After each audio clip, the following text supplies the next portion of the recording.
life, I worked at the Brookings Institution for a couple of years, and before that in the electricity sector in the Netherlands, where I'm originally from. As you might have gathered, my accent's not American. So the center was set up as sort of a think tank is the wrong word, but a policy-oriented research institute within university, right? So I think that we do academic work, but it does have a certain policy relevance to it. I think that's how I would sort of briefly summarize what we do, which makes it a little different from classic academia, which doesn't necessarily need to have that sort of more policy focused, more ad hoc focused. More ad hoc focus. And so Jason Bordoff set that up. He started roughly 5.5 years ago. We can go to the next slide if you're okay. And so basically, so one of the things, so we do research, and then we also spend a fair amount of time disseminating our work. So that's different, I guess, than what sort of some academics would do. And a lot of training type of, okay, fine, we can go to the next slide. That's just about how the center works and what we do. So what I want to talk to you about today is basically three things, and so there's some overlap with, I think, what you've heard before, I think will be okay. One is how the market for liquefied natural gas, which I assume you're familiar with, how that's becoming more of a global market. It's not a new market, it's been there since the early 1960s, but it's growing rapidly and it's changing fundamentally at this point, so we're going to talk about that. Then I want to talk about both demand and supply, so who consume liquefied natural gas and where does it come from, and I think that's where you'll hear some of the overlap with what you heard in the previous lecture, and then finally maybe some of the uncertainties that we can contemplate. So in terms of this session, if there are things that you want to clarify that you don't understand or you want to ask a question, and so please feel free to do so, right? This can be interactive, so I want you to just raise your hand and say, look, sorry, I got a problem, or I don't get this, or you're wrong, or so that's all fine.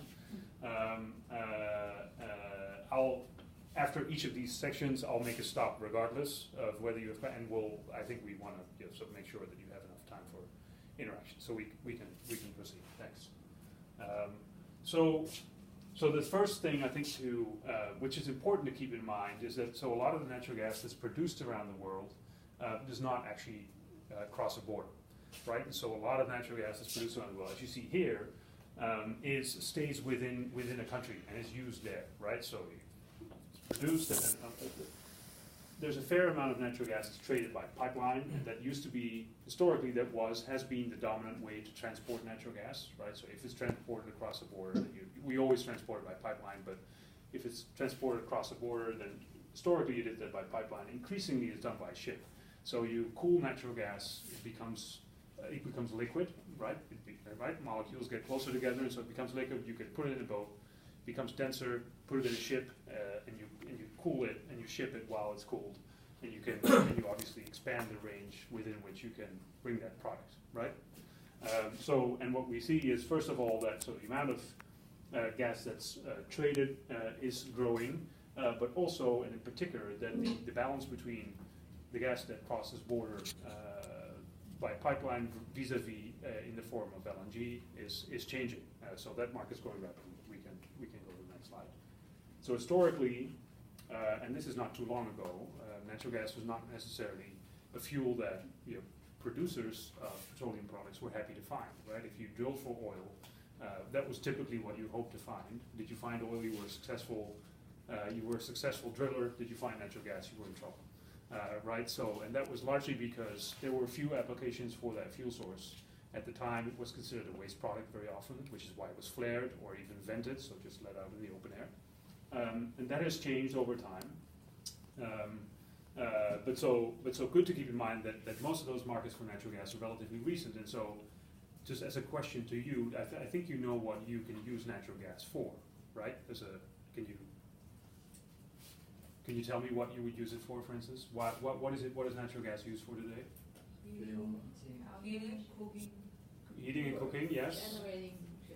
Power generation, yes. Yes. And then, well, some industrial processes. So yeah, a limited amount, but ammonia, for instance, you can methanol, and then some fertilizers. And then there are a lot of liquids which are not natural gas, but like ethane and propane, and those you would use in a lot of petchem right? So no, and depending on their cost in comparison to naphtha, you would use those in chemical processes around the world. And so in certain parts of the world, chemical manufacturing is really ethane based, so that's liquid based, ethane mostly. In other parts of the world is naphtha, which is an oil product. But so good. Yeah. So is power generation the biggest part, the biggest portion of Yes. Yes, it is. It is. Yeah. Although in some parts of the world that's changing, but yeah, it is. It is the biggest market for natural gas. So. So as I said, so shipping natural gas in the form of LNG as a fuel is not new. It started in the early 1960s. Algeria was one of the first countries where the state-owned company Sonatrach invented ways to do this. Very first ships, Methane Pioneer, as you see here, was carried cooled natural gas from the United States, from Louisiana to be precise, to the United Kingdom. But the ones that really, the company that first started to turn this into an industry, Sonatrach in Algeria, and then others followed throughout history. In the 70s, in Qatar, Shell and other companies drilled for oil and found natural gas. They were very disappointed when they did. But the Qataris said, no, wait a minute, that's not a good idea. We found all this natural gas. We want to turn this into an industry. And so they started conversations with off-takers in several East Asian countries, Japan and Korea in particular, and said, look, can you guys, we need to come to a solution. We got cheap fuel here that arguably we can use. You guys are import dependent, so we need to find an arrangement and sort of make this. So they took that LNG market to the next level, if you will, and turned that really into the global industry that it is today. And built that up, and a lot of the wealth that those of you who've been in Doha or you will go to Doha in the future, a lot of the wealth that the country is based on is from that industry, right? And it's not just natural gas.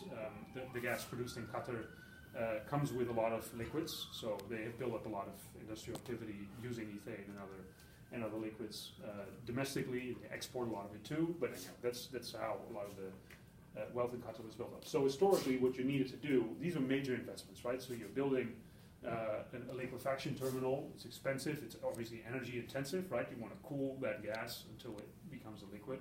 So a very energy intensive and therefore expensive process. So what you needed as a producer, therefore, was just sort of guarantees that you would actually make a return on that investment.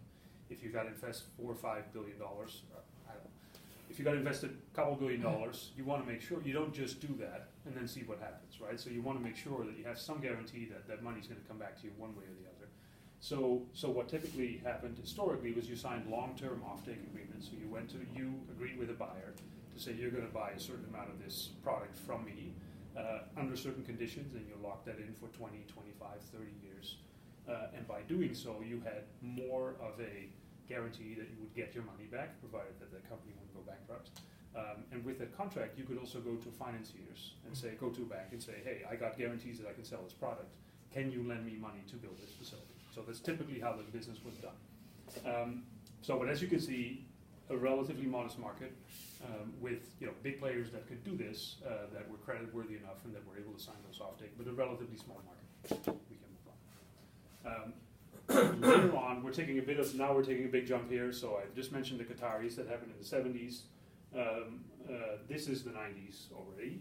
So we're jumping a bit ahead. I don't want to spend too much time on the history, but what you see here, and this is an important moment in the maturation process, if you will, of the LNG industry, is the aftermath of the Fukushima disaster. Of course, as you know, what happened. Utilities were forced to shut off all of the existing nuclear capacity for power generation. That's a lot of plants in Japan. I think it's 54, 53 from the top of my head, but a significant chunk of power generation capacity. Obviously, demand for electricity didn't disappear, so utilities had to scramble and look for other ways to generate power, which is what they did, and they did so in part, not exclusively, but in part, by turning to the market for natural gas. And Japan doesn't have import capacity by pipeline. It's an island, so there are no pipelines that go there. So all of that is in the form of LNG. Japan has historically been the largest importer of liquefied natural gas. That's going to change in the years ahead because demand in China is rising quickly, as we'll talk about more later. But at the time, so it scrambled to get more LNG to Japan. And as that happened, as you can see, prices spiked, right? So what happens when, so there's a lot of demand grows very rapidly. There's only so much supply available in the market space, and then your prices rise, right? That's what, as you would expect. This was an important moment because it incentivized what happens when prices are high. What do producers think? We can sell more, and we can sell at higher prices. So what also happened was a number of new projects, in particular in Australia and in the United States, that we'll talk more about in a second. They reached their final investment decision because they saw these graphs and they said, "Oh, that's great. We want to sell that resource at $18 as well." So that makes it look very good, and so therefore we want to move ahead. So a whole range of projects moved ahead and reached final investment decision, and then started their process to bring their projects to market. And that typically takes a couple of years, and we'll talk more about that in a second. So we can, for that blue line, is that only for Asian countries or for Asia Pacific? Australia included? Yeah, it is. So the line represents the JKM, which is Japan-Korea marker. It's not a good reflection of what LNG costs in Northeast Asia, but it's the best reflection we have. And I say that it's not very good because essentially it is really hard to measure. So most of the markers that we have here, this is US gas NYMEX, this is European gas NBP, that's based on gas-to-gas competition. So those are competitive markets where you have a lot of buyers and sellers that are and therefore those markers reflect supply and demand dynamics in those markets. In Asia, that's a little different because those markets are not liberalized. So they're more regulated, they're more closed off, there's less competition, and therefore this is the best reflection we have of sort of Northeast Asian prices and what LNG costs, but it's not a perfect measure, Benny. So yeah. Okay. I don't know what happened to this one, so we'll forget it. The brief message. So you talked about this earlier when I asked what you talked about before. The brief message from the previous slide was essentially that with the advent of shale gas production in this country, the notions that we had just a decade ago of scarcity of a resource, we thought everyone in the United States thought that the country was going to run out of natural gas and run out and be increasingly import dependent.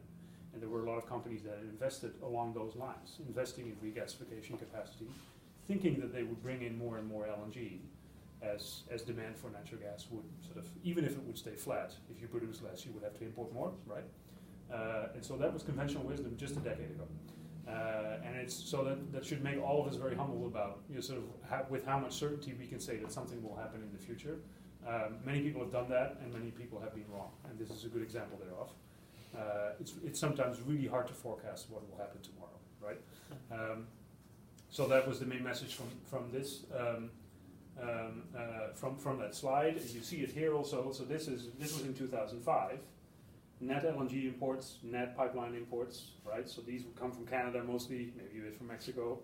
These would come by ship. When you see those lines, the expectations were, and this was just 2005, 13 years ago, this was the picture, right? So we're going to import a lot of fuel. And this is 10 years later, 12 years later. There you go. Now these are net imports, right? So we're going to export. These are exports by pipeline that predominantly go to Mexico, and these are exports of liquefied natural gas, and that, as you can see, has just started, but that number is going to grow, and so that illustrates the real dramatic change that the uptick in shale gas production has had on production levels here and on the export versus import outlook, and so that's what these two graphs illustrate nicely. So, yep. As the production volumes grow, what do producers want? They want to sell their products, right? So they look for market. They do so domestically. That's close to home, and that's the easiest to do, right? So as you just discussed, you can use this for power generation, for instance, and that happened a lot. We saw a major increase in the use of natural gas for power generation in this country, and as a result, President Trump called this the war on coal. Right? Well, so the war on coal was there, arguably, but it was not led by President Obama. It was led by the natural gas industry, right? Because those guys were producing big volumes of cheap natural gas, and that was just outcompeting coal in the power sector. It was not just about natural gas. There's been major growth in renewables, as you've talked about in previous classes as well. So that contributed to the demise of coal, but natural gas did too. Next to domestic consumption, obviously exports is the other outlet, right? So as soon as your domestic markets are saturated, if you will, you still produce more, okay, fine, you're going to look for a market elsewhere. And so that's what these projects do. We talk first and foremost pipeline exports into Mexico. Once you build those pipelines and sort of the infrastructure in Mexico is in place, that is an obvious market, relatively close to the producers, certainly the ones in, say, Texas and Louisiana and Oklahoma. And then by ship. So a number of projects, as I mentioned, in the aftermath of the disaster in Fukushima, reached their final investment decision. And so a couple of years later, those projects are coming to fruition and are coming to market. There are 2 now in operation, as you, well, can't read because I don't know what happened here with the dates, but you can believe me when I say that Sabine Pass and Cove Point Terminal are now in operation, so we're somewhere here. The other 4 are still nudging forward under construction, but they will come in the years ahead, they will come to market. So by here, it should be around late 2020, 2021, they should all be in operation. And by the time the US will have 6 LNG export projects in operation. And we'll talk more about possible others that might follow down the road. Yeah.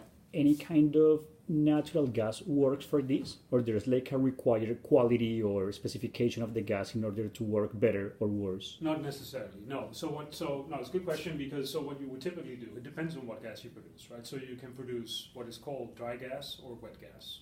If it's wet gas, it contains a lot of liquids, right? So the ethane, propane, and others that we talked about, those you would separate. Those are typically more expensive, more valuable products than natural gas is. So once you separate that, you take impurities out, so you've got to clean the gas, if you will. You take water out, those types of things. And then you basically have the specifications you would need to put it in a ship. Vast, overwhelming majority of natural gas, there are still differences, but the overwhelming majority of gas produced around the world is high caloric. So it's a high caloric value. And so once you have that, you can put it in a ship. You might, in certain countries, you might still have to treat it and add certain, add some nitrogen, for instance, to make it ready for consumption. In other parts of the world, the content, the specific specifications of methane might be slightly different, but in essence, that's basically what you have to do. There are a couple of exceptions to that, and we can talk more about that later. But in essence, that's what you got to do. All right. So, what is an interesting and new feature of these U.S. projects that I just mentioned is that so historically, as we talked about earlier, off-takers would want to sign long-term off-take agreements that basically created a bilateral relations between a buyer and a seller. Right, so a buyer said, for the next 20 years, I'm going to buy X amount of gas from you, and the seller said, okay, fine, then I'm now going to build this terminal, and you created that relation.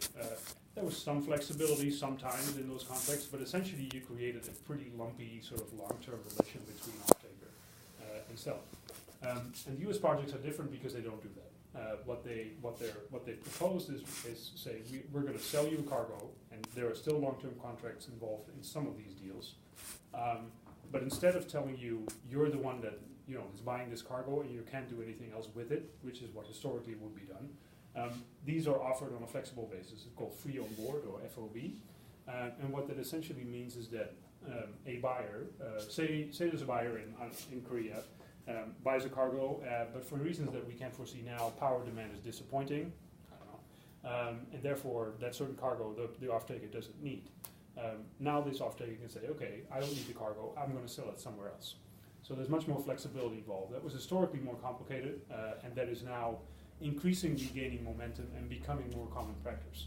So instead of being very much a seller's market, which is what historically this was, it's becoming more of a buyer's market, where a buyer can say, look, actually, I do want the option to bring in those cargoes, and I'm buying, right? I'm financially committing to taking those in, but I do have the opportunity to sell that elsewhere if I either don't need the resource or if I just think I can make more money by selling it, which could also be, right? So say that same buyer in Korea says, I have a need for natural gas, but actually this particular cargo that is now halfway, I don't know, somewhere here, I can sell that for a really good price in India. Why don't I just sell that thing, and I can hold off and get my own cargo somewhere else, maybe for a better price. That's all increasingly possible. So what this map shows is that is exactly that flexibility. So as we only have 2 projects that are in operation today, as we said, Sabine Pass and Cove Point, the diversity of countries that have taken in those cargoes is quite remarkable and very different than what it used to be. So as you may or may not know, as these projects were coming to fruition, there was a lot of conversation about whether that natural gas would go to either Europe or Asia. That was basically sort of what the discussion was about. So some people said, oh, demand is going to continue to grow in the big Asian economies, so that's where all of these cargoes will go. And the Europeans are not willing to pay a premium for it because they get cheaper gas from Russia and Norway and Netherlands, and so they're not going to be bothered. But what happens subsequently is that in the first couple of months of operation, most of these cargoes went here. To Brazil, to Argentina, to Chile, and to Mexico in particular, because pipelines were not in place yet, and so the Mexicans had a need for natural gas and then imported cargoes of LNG. So again, a humbling experience, because there were many, many people that claimed with certainty, no, all of this gas is going to Asia, or no, all of this gas is going to Europe. They were all wrong, right? And so what it illustrates nicely also is that at the end of the day, who's willing to pay the right price for those cargoes is gonna get them, right? And so because the flexibility is there, whoever's willing to pay the right price for those cargoes is going to take them in. So where demand is and where buyers are eager to pay for the resource, that's where they get.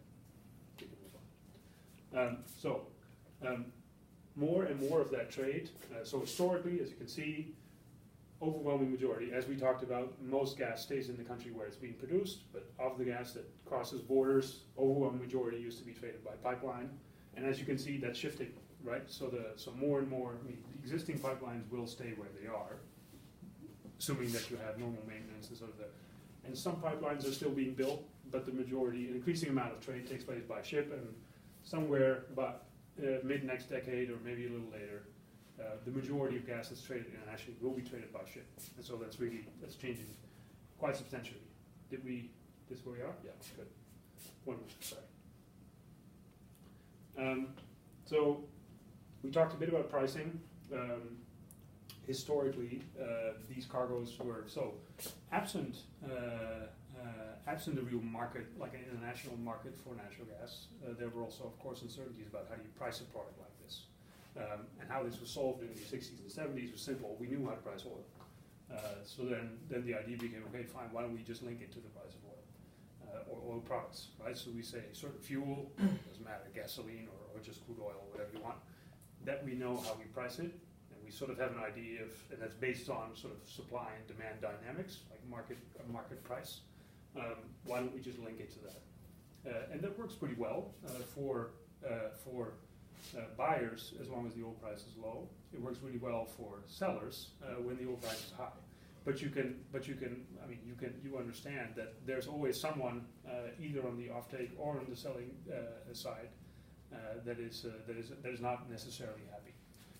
And obviously, it doesn't reflect competition between supply and demand dynamics for natural gas. No, it says something about supply dynamics for oil products. That's changing slowly as well. So the other feature, we talked about flexibility, the other feature in the American projects that is new and is different is that they said, look, we're not going to price our product, US LNG, off oil products. No, we're going to price it off what's called Henry Hub. So there are a number of trading hubs in the United States. Henry Hub is by far the most famous one. It's in Louisiana. It is an interconnect, without getting into too much detail, but it's an interconnection point on gas pipelines and it's sort of a trading point, if you will. It is a good reflection of supply and demand and the value of natural gas, in particular in the southern part of the U.S. There are many more hubs in other parts of the U.S., so it doesn't necessarily inform us about the cost of gas in, say, Michigan or so. You have other hubs for that. But most of the projects that we talked about are in the Gulf Coast region. So they've said we're going to price it off Henry Hub, which makes sense. With some caveats, it is still about supply and demand on land, right? So it's based on pipeline trade in the United States, not on trade by ship necessarily, but it works well, and buyers seem to like it. And so this is a discussion that's ongoing, and this is not settled by any means. So how you price a product like LNG in different parts of the world is something that is a discussion that will continue.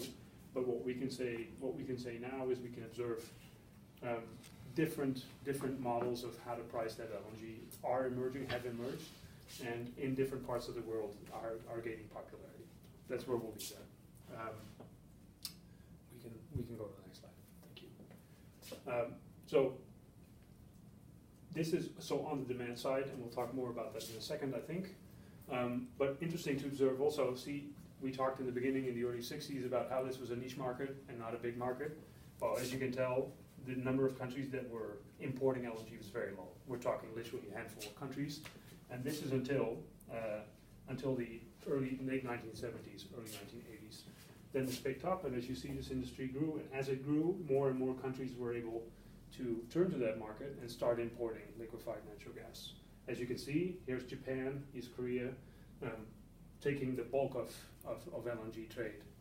To this day, the largest importers, and China is rising rapidly, and has by now, these data are a little old, so we should add a couple of years. China is here, in green, has overtaken Korea by now, and will overtake Japan in a couple of years probably, but still. What is interesting about this graph also is the amount of smaller scale importers that have emerged, right? So where until the 80s, there was just a handful of countries that were importing natural gas in the form of LNG. By now, it's over 40. I think it's 42 today. So that market's growing, and it's helping because mature that market, if you will. You have more buyers, you have more sellers. You know, as you might imagine, you have more trade, and all of that helps mature that market. On the right-hand side, short remark maybe about credit rating in that. With more and more countries and also smaller countries joining the market, and energy demand in particular, or almost exclusively growing in the Asian markets, including the Middle East. Some of these countries in South Asia have serious credit challenges. Think of countries like I don't know, India or Pakistan or Bangladesh.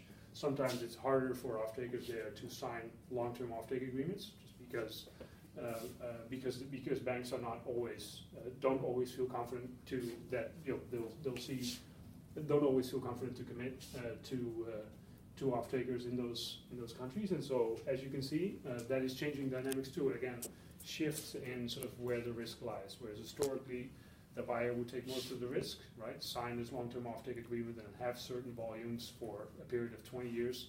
Now that's shifting more and more. And if sellers want to sell their cargoes, and energy demand grows in particular in developing countries, okay, that inevitably means that some of these sellers are going to have to take more risk going into those markets. They can opt not to, but then they're not where the action is, and so they tend to do it.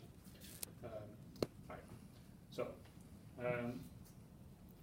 okay, quick words. So we've talked about off-takers that use natural gas, that are end users of natural gas. So those can be utilities, for instance, that say, I want to bring in a cargo of LNG because I want to use natural gas to produce power.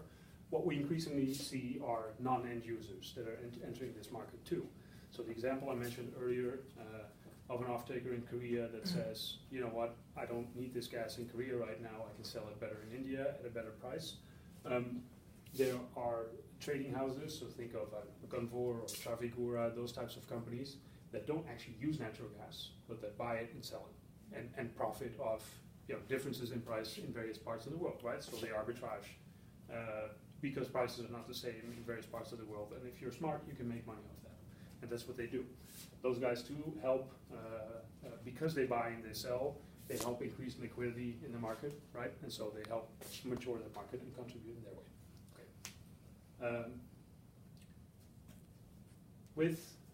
With more supplies coming to market, the other thing, as you might imagine, is that more and more off-takers feel comfortable not signing long-term off-take agreements anymore. So they're saying, well, why would I sign a 20-year contract if actually I feel pretty comfortable, pick up the phone today, that I can get a cargo here in the next couple of weeks, right?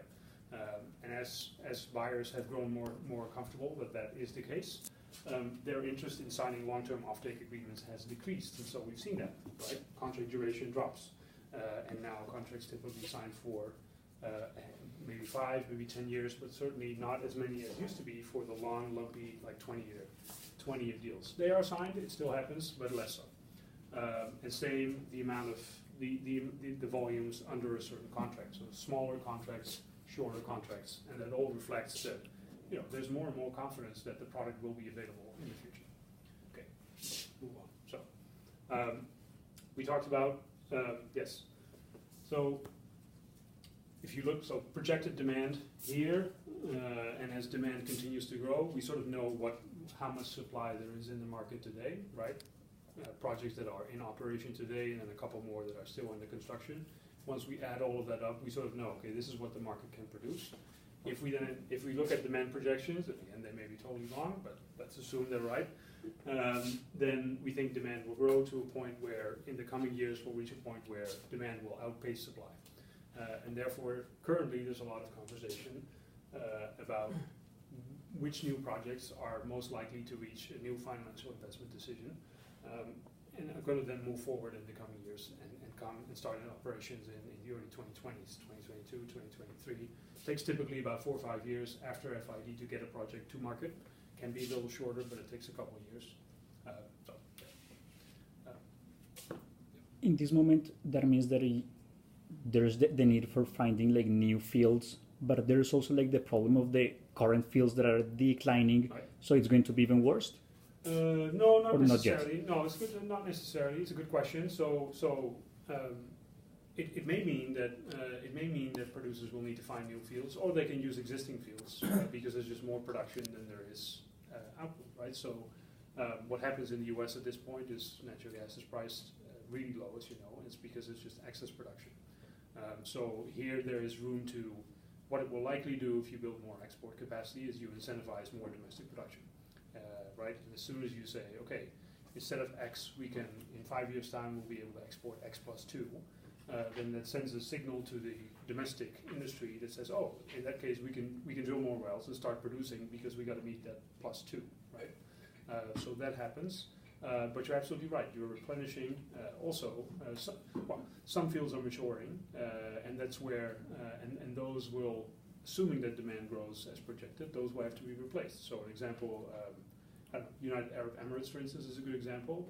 In Abu Dhabi has still an existing LNG export contract, I believe with Korea, buyers in Korea or in Japan, well, in Northeast Asia. That's going to expire in a couple of years, and by now the Emiratis know that they're not going to be able to renew that because increasingly, also because their domestic demand has risen substantially, and they're not going to, they don't have new fields to tap into, so they're not going to be able to renew that contract. So whoever that buyer is will need to find their resources elsewhere, and the Emiratis in turn are going to be importing as well. So you're right. Sorry. So you're right. That does happen. Some fields are depleted, and then you'll have to replace them with findings elsewhere. Yeah. So we talked about a number of projects reaching their financial investment decision after Fukushima. That was a big amount, right? There were about 8 projects in Australia and 6 in the United States, so that was a lot. Because all of that, well, most of these projects reached their decision in a relatively small amount of time. The conventional wisdom became, okay, there's so much supply coming to market, there's going to be a glut, right? There's no way that demand can keep pace and take in all that supply as well.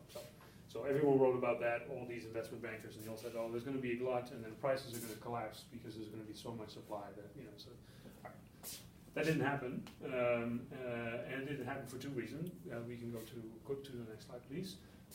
One reason is that not all of these projects necessarily come to the market as planned, right? So they run into challenges, whatever kind. They might have permitting issues, they might have finance issues, but also there might be all sorts of reasons why projects don't.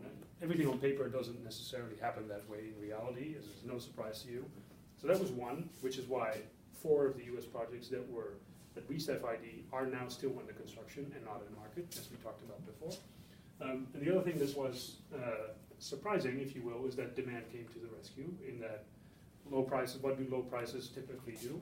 They incentivize consumption, right? They make it attractive for buyers to say, hey, that's an interesting product, and actually that's more competitive with some of the competing fuels, be it oil, be it coal for power generation, for instance. That is interesting. And so what we saw in the 2015-2016 period was a group of relatively small countries, as you can see. I don't know if you can read this stat here, but countries like Lithuania, Jamaica, Jordan, well, these were bigger, so Egypt and Pakistan, but still relative niche markets for LNG imports. Most of these countries were not your typical LNG importers. For various reasons that we can talk about later, they did turn to the market for LNG, in part because it was priced competitively, and so it was attractive, in part because there was technology available for these countries to tap into that market. We'll talk more about that in a bit. Their aggregate demand, so and if you look at a country like, well, I don't by no means want to disrespect anyone. If you look at a country like Lithuania in itself, you think, okay, fine, how can this be really relevant for a market as big as, right? And obviously the answer is it is not really. Right, the volumes consumed in a country of that size are relatively modest, but the point being, if you take them all together, then it actually matters. And so, as again, many analysts said, "Oh, this can never go right." Well, what they didn't assume would happen is that a whole group, like 12, 14 countries, in a short amount of time, would turn to the market and say, "Hey, we actually want to start importing this stuff." And on aggregate, they gobbled up a lot of that supply that came to market. And so that helped, and that glut never really emerged. Later, and so 2017, as you can see, and I'm sure you've read about this story, growing demand in China took up a lot of supply that came to market, obviously. See enormous growth of natural gas demand in China, and we're seeing that again this year. We're likely going to see that in the coming years, in the near future as well. So, let me pause there for a second. We're going to talk more about demand. We touched on some of these things already, but do you have questions or comments or concerns or otherwise things you want to get off your chest? This would be a good time to do it. If not, we're going to move on. Okay, we'll move on. All right, good. So, LNG demand. A question where we just left it, obviously, so what we've done so far is look in the rear mirror and say, okay, this is what happened, and for anyone, but in particular also for academics, it's always easy to look in the past because that's something we know, right? So we have facts to argue with, and it's always a little easier than looking to the future and trying to give an assessment of what may happen going forward. And as I've given you several examples, why I think it's important to stay very humble about the level of certainty with which you can predict what will happen tomorrow. I think we've seen many examples throughout history that we got to be humble about that. And we'll see many more. So, but we'll give it a go, and then we can talk about that. The growth that we ended with in demand for natural gas from China is largely incentivized, policy incentivized demand.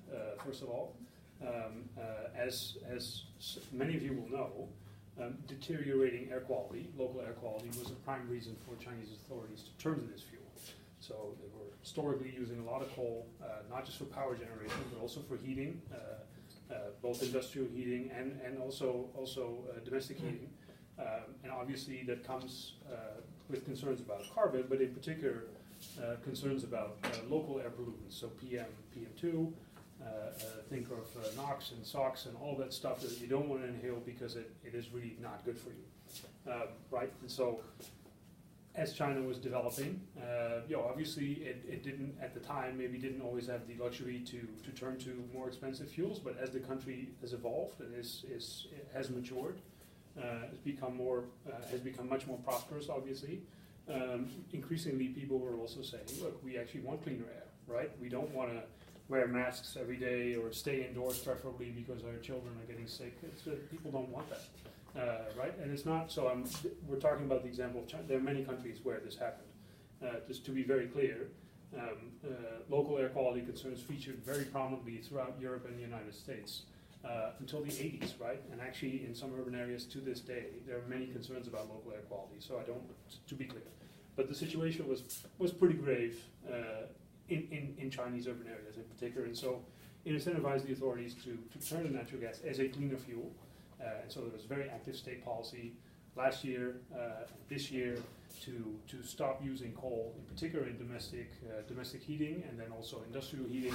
And I think going forward, we'll see more and more switch away from more polluting fuels. Think of also using of diesel in trucks and long distance trucking, increasingly turning to LNG, just because it has demonstrable, clear effects on local air quality. So that's what people want. going forward, I think so interestingly, we took a whole bunch of those reports, the reports of investment communities and all there, that are, as I said, tend to have a good chance of not being entirely accurate. If we take them all, then okay, fine. This gives you a sense of how uncertain that demand outlook still is. So there's consensus about that gas demand in China will continue to grow, and it's very easy to say that. Yes, of course it will. There's a lot of polluting fuels still to be backed out. Think of oil products. Think of coal. But the uncertainty is significant, right? So as you can see, the further you look out, the larger the uncertainty gets. All right, we'll leave that. There are challenges in the domestic Chinese market that we can talk about, but frankly, we'll leave this here for now. We can go to the next slide. A very similar story, but at a different pace at this point, is India. India has very similar, to some extent, similar challenges that China has faced in recent years. India is facing now and is facing in the coming years. It's obviously at a different stage of development, but air quality concerns in the major cities in India, for those of you who've been there, are as grave or graver than they have been in major Chinese urban areas. The aspirations, therefore, of the Indian government, you see right here, is to increase the share of natural gas. And a lot of that will have to come in the form of LNG. India has some domestic production, but it's not really large, and there are challenges with that too. So a fair amount of that will have to come in the form of LNG. Aspiration is to grow that the market share of LNG in the Indian energy economy to 15% by 2022. There are major uncertainties as to whether that will happen, whether the existing import capacity will be in place, whether off-takers will actually be able to bring that gas to market, to end users, which is not always the case. You need pipelines from your terminals to get it to a power plant or to households, and that is not always in place. So major uncertainties. But okay, the aspiration is clear, and I think we'll leave it there. We talked about those smaller scale countries, right, for lack of a better word, that on aggregate have had a major impact on the market. Will that continue? It might. One of the reasons why this is attractive, and we haven't talked about this in great detail yet, so smaller scale LNG, the term here I was looking for, I wasn't sure whether it was on the slide. FSRUs, so floating storage and regasification units, as they're called. Typically smaller regas facilities, ships that are converted, for instance, that you can use as an alternative to building large sort of regas terminals that are more capital intensive. These are a lot cheaper, a couple of $100 million vis-a-vis $1 billion plus. Easier to permit also because their environmental impact and such is just more modest. They're smaller, and therefore much more attractive for smaller countries, as you might imagine, and countries with credit challenges, right? So these you don't have to buy. So you don't have to invest $1 billion. No, you can lease them, right? So there are companies that have these ships that operate them, but as an off-taker, say I'm a power company in Pakistan, I can say, well, look, actually, I want to lease one of those ships, and I want it here for the next 5 years or 10 years. Can we do that? Yes, of course you can, and you pay per month. You just pay, or you just pay a rate to lease it. You don't have the challenge of going to a bank and to say, look, I need a couple $100 million or more to buy this ship. No, you don't have to do that because the bank might not be comfortable with it. It might be difficult. It's much easier. So that has expanded, as you might imagine, the pool of countries that can actually use this technology and therefore use natural gas. So we think that, so there are a lot of uncertainties in any of these countries. Let me rephrase, it's difficult to say something very generic about that group of smaller scale importers. As you might imagine, all of these countries have their own local political economies, right? But on aggregate, I think it's safe to say that growth of natural gas demand in emerging economies and off-takers using FSRU technology, that's going to continue. We can move on, please. Back to demand. So the largest market to date for liquefied natural gas we talked about has been Japan. Japan is fully import dependent, doesn't produce any natural gas domestically.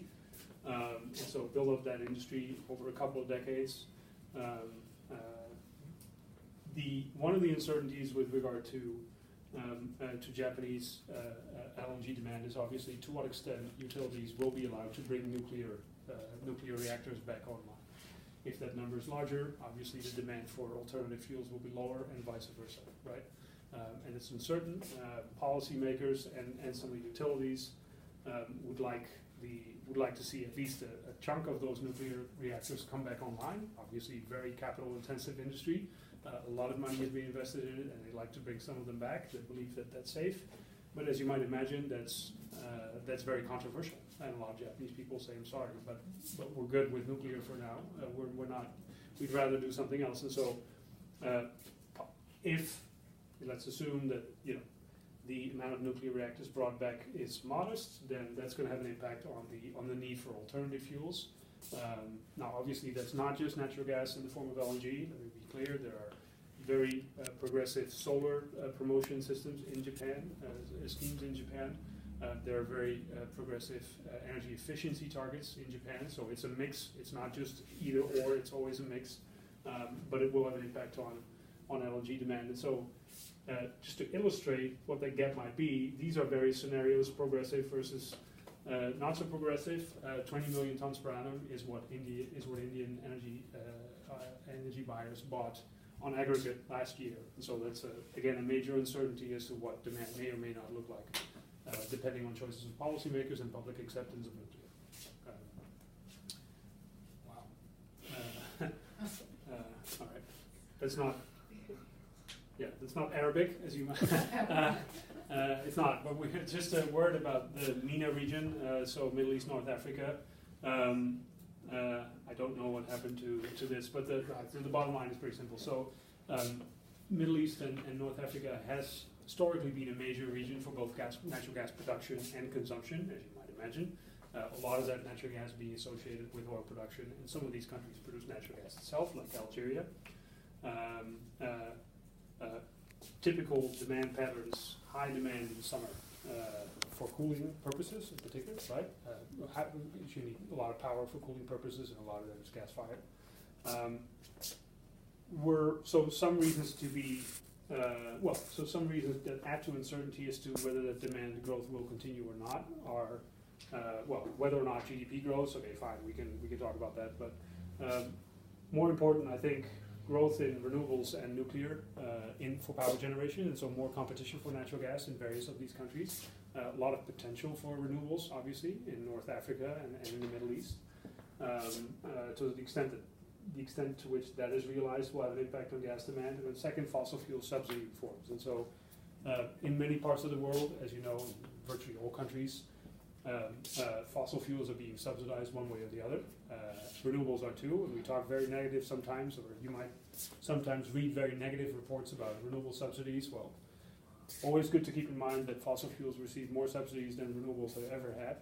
Good to keep that in mind. We don't write about that, we don't hear that, but it's very true. Certainly in the Middle East, a history of very heavy subsidies for fossil fuels as part of the social contract between governments in many of these countries and the population. If I were to, I'm paraphrasing now, but don't ask too many questions and don't expect too many freedoms, and we'll get you free water and free energy in return. Sort of the social contract that you sort of agreed on worked well. But it's not sustainable, of course, because you're giving away all these resources, and it's not going to work as populations continue to grow. That's not going to work. Someone is still going to have to pay for those resources. It comes out of state coffers, and so that is not sustainable. Increasingly, countries have been realizing that and have tried to reform subsidies for either for electricity or for water that is often desalinated, or for fuels, gasoline and diesel.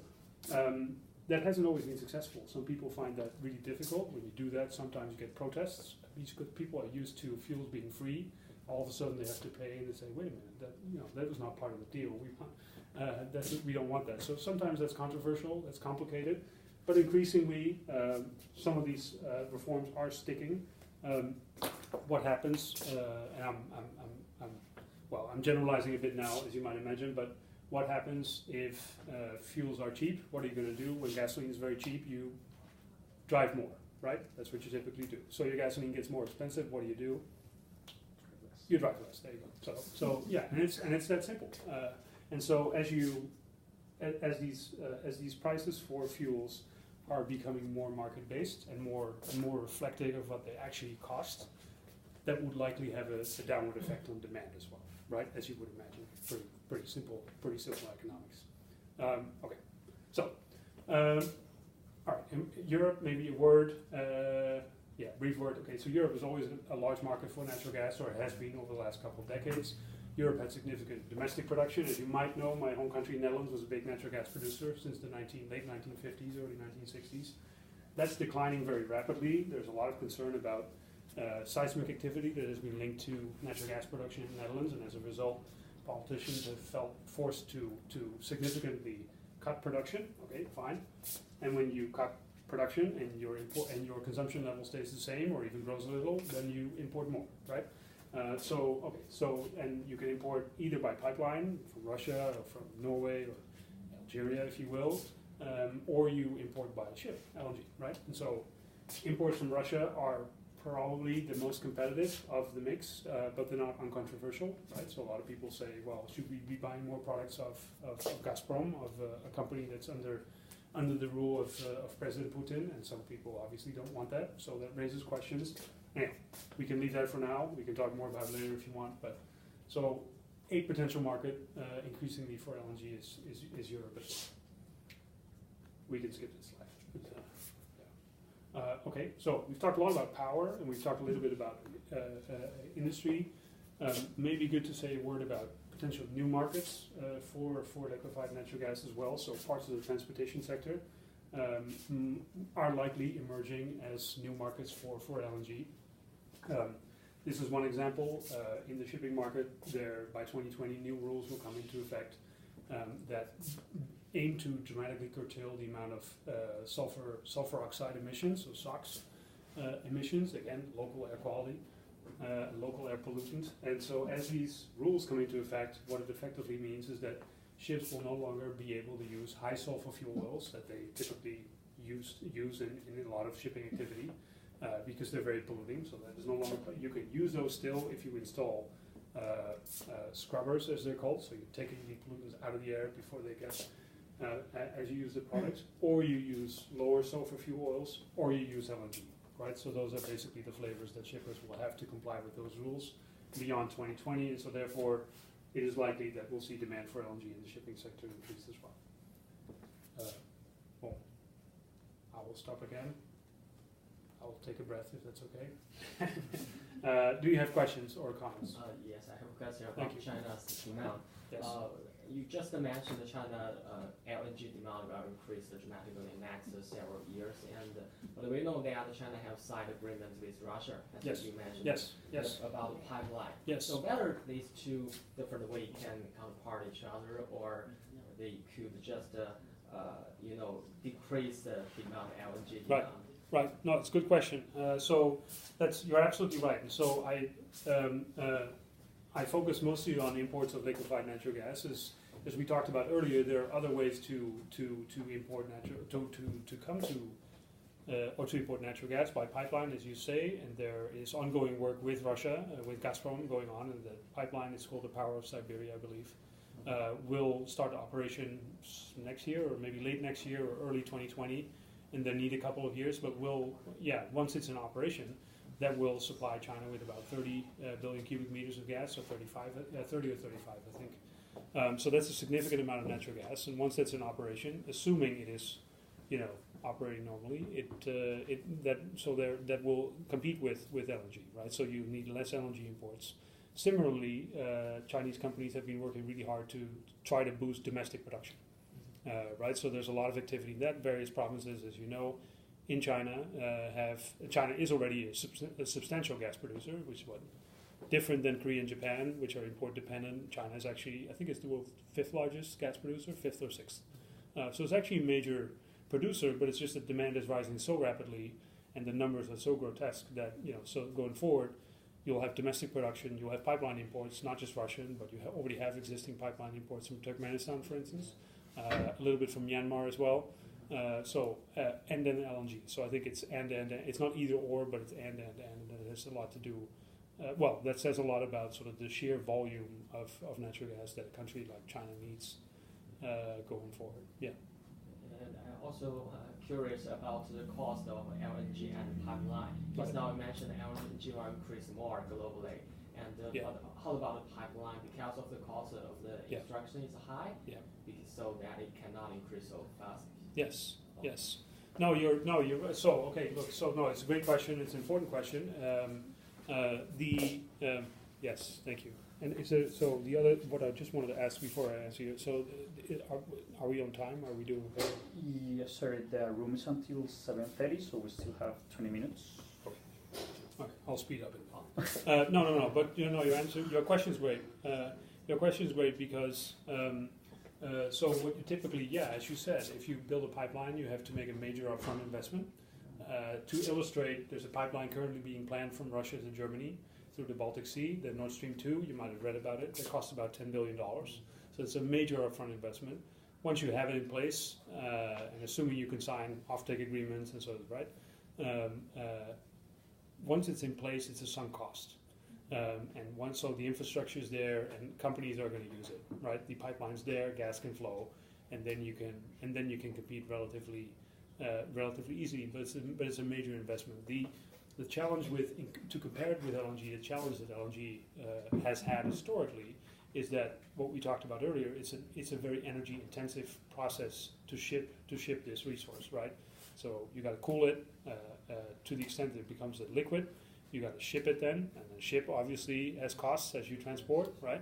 And then once you have it in place, you need a regas terminal to warm it up again and regas it before you get into a pipe.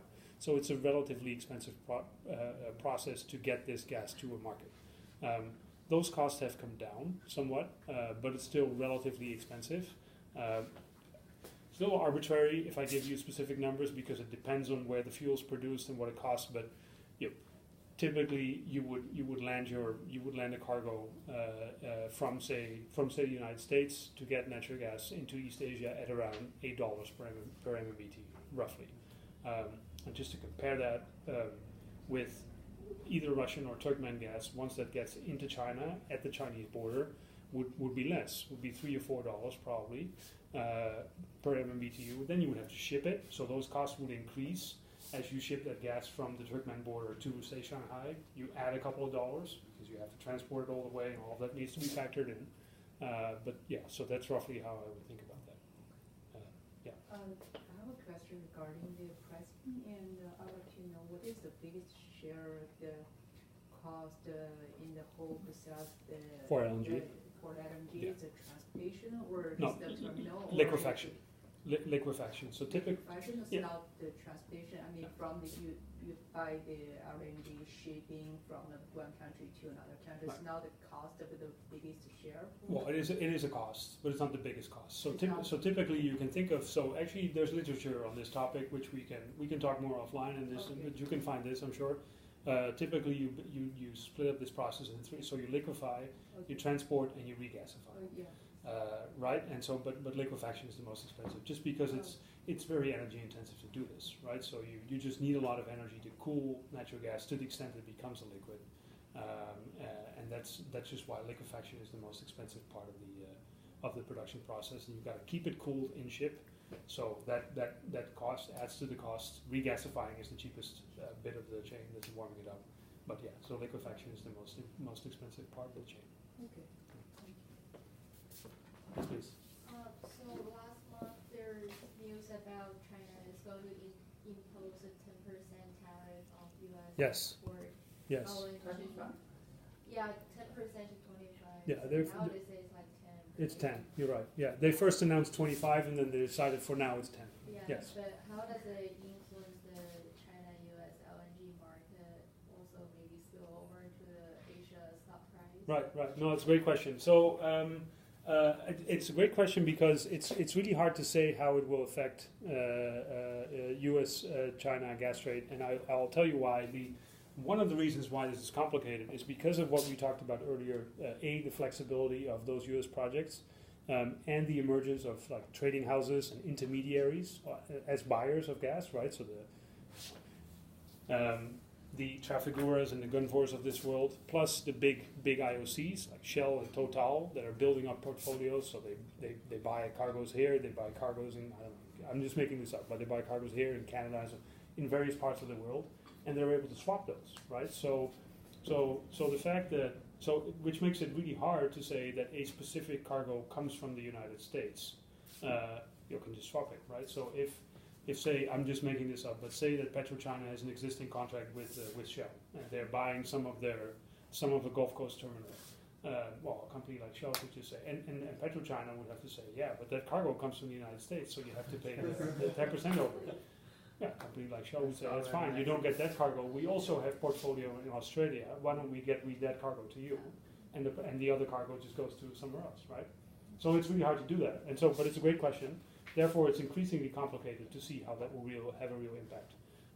The impact that it will have, and does have, I believe, and some people might disagree, but some of the projects that are currently trying to reach financial investments, so new projects, some of them still need long-term contracts to underpin their investments, right?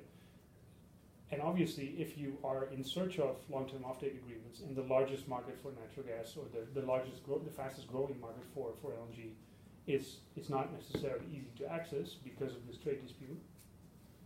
That will make it harder. So I believe that some of the U.S. projects, and in particular, well, specifically the ones that need long-term offtake agreements, I think those guys are not happy with this trade dispute because they have a harder time now negotiating a long-term offtake agreement with a Chinese company because the Chinese government will tell these companies, man, maybe what you do. Huh? So I think, yeah, but it's a great question. So, but I think it illustrates how the market's maturing and how it's becoming more and more complex. These tariffs, therefore, it's much harder to pin down what exactly the impact of tariffs like this then is. I believe it's not nothing, but it's not remotely as large as sort of the headlines might suggest. I have a question with increasing exploration and transportation of natural gas. Yes. Will the methane leakage will be a big problem to the global warming? And is there any agency that monitoring and maybe pricing this kind of activity? Yeah, so that's also a great question. We were going to get to that, but we can do that now. Yes, so essentially, methane leakage is a big problem for global warming, right? As you know, methane is a much more potent greenhouse gas than carbon is. So it stays in the atmosphere shorter, but it's much more damaging. It has much more impact in that short amount of time that it's here. I think it constitutes roughly 15% of global emissions. I might be a couple of percentage point off, but roughly. So it has a major impact. And the thing that is becoming increasingly clear that makes it more controversial is that our understanding of methane emissions from the oil and gas sector is relatively modest. So not all methane emissions come from the oil and gas sector, as you know, right? Landfills and agriculture, and so there are other parts of that's the first reason why it's difficult to pin down exactly how large this problem is.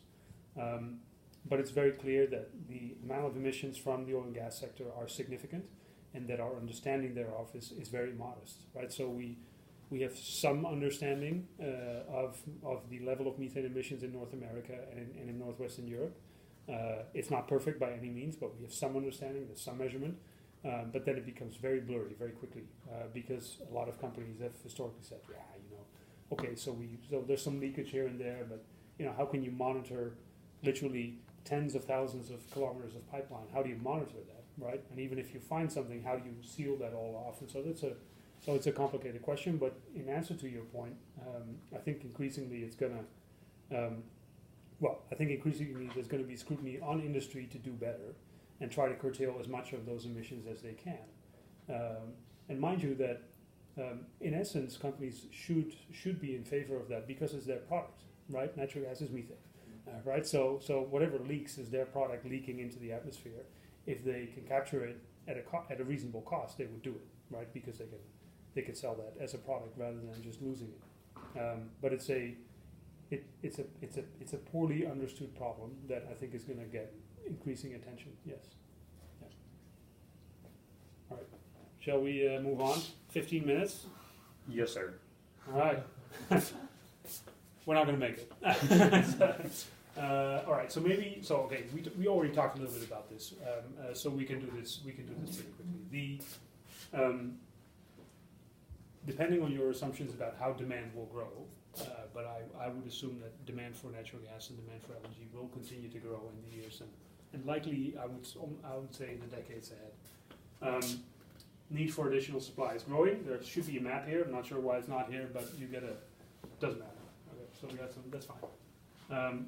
There are a whole bunch of projects in various parts of the world that are nudging and trying to reach financial investment decision now. There are obviously in the U.S. Gulf Coast, there are a bunch of projects that are moving forward with a lot of cheap gas in the U.S. LNG Canada just reached FID. You might have read in the newspaper, I think 2 weeks ago. In West Africa, a couple of projects moving forward. East Africa, Mozambique has major gas finds. Existing projects trying to expand. So in Qatar in particular is a good example.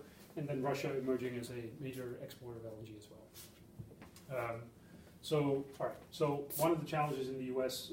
Is that the gridlock in Washington has made FERC, the Federal Regulatory Commission, not the most smooth functioning government agency, if you will.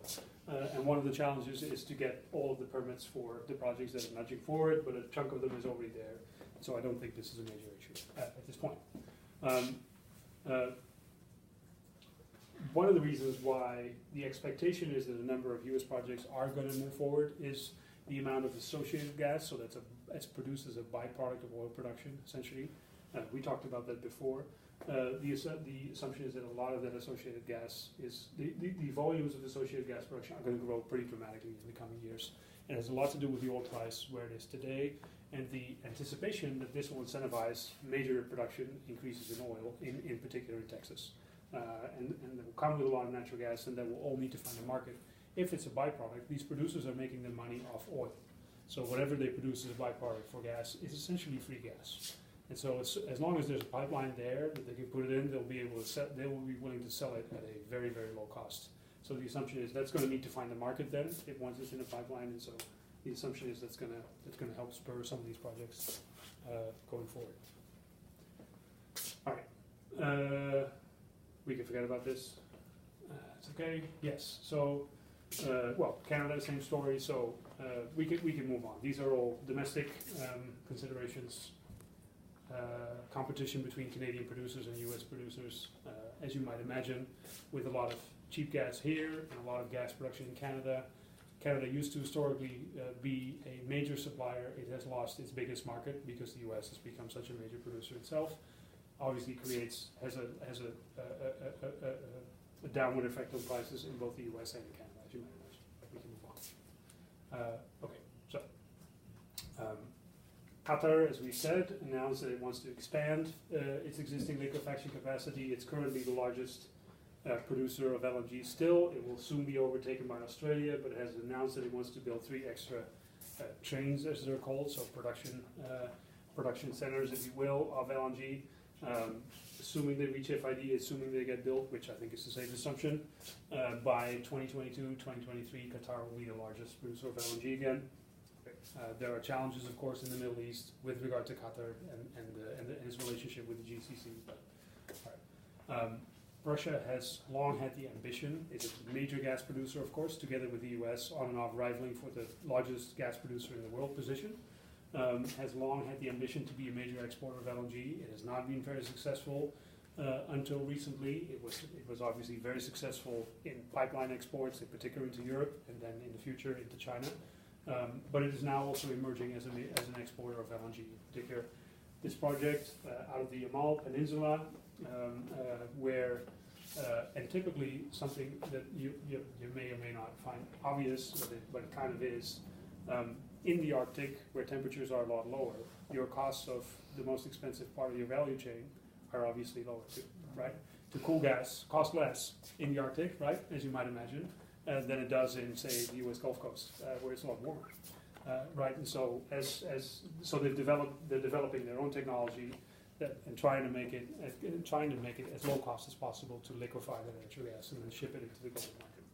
Okay, so significant policy support. For the Russian companies, some investments in local infrastructure. Yeah, we can move on. We can forget about this. All right. So key uncertainties, and we'll get to the methane point, which we talked about. That's part of this. Natural gas in the U.S. obviously not uncontroversial. Important to note that in some states, a lot of support for this. In particular, states that have a long history in hydrocarbon extraction, Texas and Oklahoma, and so they're not very controversial, but much more in others, right? So there's a ban on fracking in New York State, as you may know, that illustrates that nicely. What illustrates that also is that the amount of people that favor hydraulic fracturing, in favor shale gas extraction has been declining. So actually, I think it illustrates that a lot of people are asking questions about this. Is this really what we want? Should we be producing gas at a time when we actually need to move away from fossil fuels and need to decarbonize our energy systems? So it's not uncontroversial, and people talk about that and have opinions about it. We talked about the trade war and also steel tariffs and how they may impact some of these projects going forward. So all of these are uncertainties that originate from the United States, whereas historically people would think, well, not a lot of political risk comes out of the US. Today, obviously, a lot of risk comes out of Washington, as you might imagine, under this president. So we can move on. Natural gas, not uncontroversial in other parts of the world as well. So people say we don't want fracking, they're concerned about earthquakes, they're concerned about methane and so on and so forth. So there are growing, I would say, and legitimate questions to be asked about what role can natural gas play in a increasingly decarbonizing energy world. It's an important question to ask. Yes. So methane emissions we talked about. So thank you for that question. Great foresight. Here you go. We can move on. We talked about this, and then security concerns are the other thing that I touched on earlier. In particular, if you're in Europe, a lot of debate about imports from Russia and people that are not comfortable with that and saying, why do we do business with Putin? We don't like Putin, and so why do we? So even though the market is globalizing, becoming more interconnected, I think the overall message that natural gas, certainly LNG, increasingly becoming like the oil market, bit by bit, and it's not going quickly, but bit by bit. But that doesn't mean that sort of tensions and sanctions and trade wars and whatever, that it's immune for those types of, no, it's not, of course. And so that all plays a role and will continue to play a role, just as it does in the oil market as well. Okay, competition, obviously, we talked about the benefits, some of the benefits of natural gas competition vis-a-vis more polluting fuels like coal and oil. Important to keep in mind that as the costs of mainstream renewable technologies continue to fall, a lot of capital, and likely the majority of capital, will flow to those renewable technologies going forward. That's going to continue. The historical narrative for a substantial amount of time was that natural gas would be a great supplement to renewables, right? That's not necessarily the case, if we're very honest. Renewables plus battery storage, certainly for power plants that meet peak demand, peak shavers as we call them, are competing, frankly, right? So as batteries become more mature and more applicable together with renewables, they compete with natural gas for peak shaving. It's different for base load. That's a different story yet. We don't have long-term storage yet, so that's to be. We'll see how that evolves. There are questions there, but so anyhow, growing investments in renewables important to keep in mind. Yeah, okay. I mentioned this already. Okay, this is the story of whether gas can compete with renewables or supplement. It can be both, I think, as we just discussed. We can move on. Okay, so maybe, will climate policy drive a faster transition? I think the point being that if we stick to a 450, so the solid line is here, the 450 parts per million, and the solid line is there, the general picture is clear. If we stick to a 2 degrees world, which our policymakers have pledged that they will do, then we'll need to see very sharp reductions of fossil fuel use and all fossil fuels very soon, right? And so the question whether that's going to happen is legitimate, and if it doesn't, that raises concerns and it raises additional questions. That's for another lecture. I'm happy to talk about it, but not now. A real possibility that policy intervention is going to increasingly force companies to invest in cleaner fuels rather than continuing with business as usual. Okay. Can move on.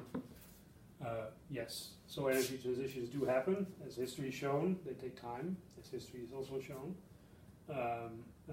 As you can see here, decades of transition has been the norm. But I would say that doesn't necessarily exclude that technological breakthroughs cannot accelerate the process that we're currently in, which is a transition towards a low carbon economy. So, yes. So, all right. as we said, convention of wills in honor of the discovery of oil wells, and soon they were no longer needed in the form that they were used prior to this. Okay, we can move on. So I think that's it. I want to stop there. Thank you.